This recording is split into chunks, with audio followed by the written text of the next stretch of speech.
Thank you, Mr. President. Mr. President, as the Senate irons out the details of our comprehensive tax reform plan to get the American economy back on track, I want to draw attention today to what I believe is one of the greatest obstacles in our path as we pursue 3% annual growth. And that obstacle I'm referring to, Mr. President, is our aging national infrastructure. Our roads, our bridges, our airports, our water systems, our sewage systems, our waterways that desperately need dredging, especially in my state.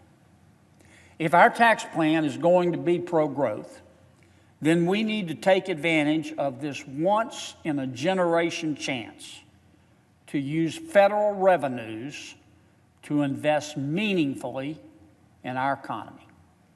Allow me to explain, Mr. President, what I mean by that. Federal investment in our roads, our bridges, our railways, our waterways would be a shot in the arm for the American economy. It would pay dividends for decades. Companies need good roads and bridges and shipping channels to transport their products and to ensure that they aren't sitting in traffic for hours. Sometimes it seems like days, which eats away at profits and raises costs for our people. But for too long, Mr. President, Washington's spending priorities have been to grow the federal bureaucracy instead of growing our capacity for economic expansion and development through infrastructure upgrades. The result? We know the result. Our Department of Transportation now estimates that we have a backlog of construction and repairs that would cost $926 billion to clear. $1 trillion. And that's just the backlog. I have a simple solution, Mr. President, that I would respectfully suggest can get us back on track. According to the Congressional Research Service, $2.6 trillion in corporate profits made by my American companies are parked overseas. And some outside estimates say $4 to $5 trillion. This money is overseas and it will not be brought back to America as long as our antiquated corporate tax system is going to charge those American companies 35% in tax just to bring them back.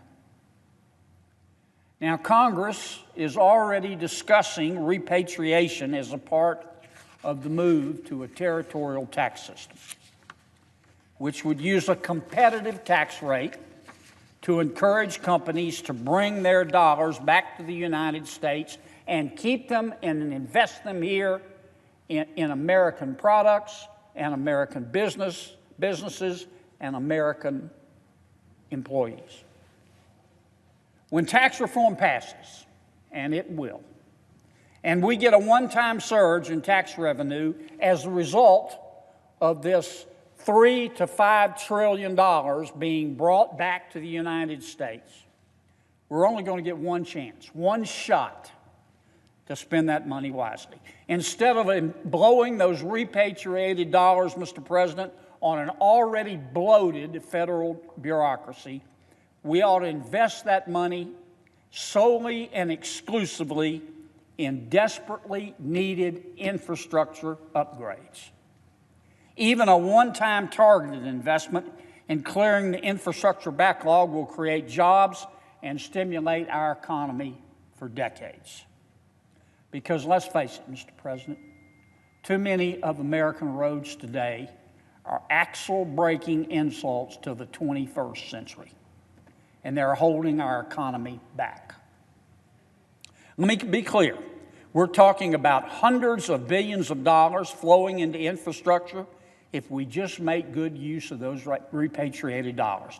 For example, just in my state of Louisiana, this could mean building a new bridge through Lake Charles. It could mean widening the interstate in Baton Rouge. It could mean closing the gaps in I-49 between Lafayette and Shreveport and New Orleans.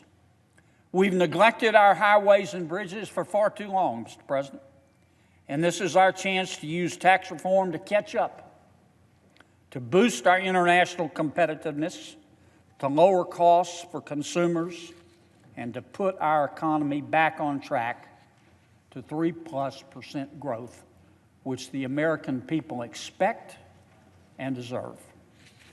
Thank you, Mr. President. I suggest the absence of a quorum.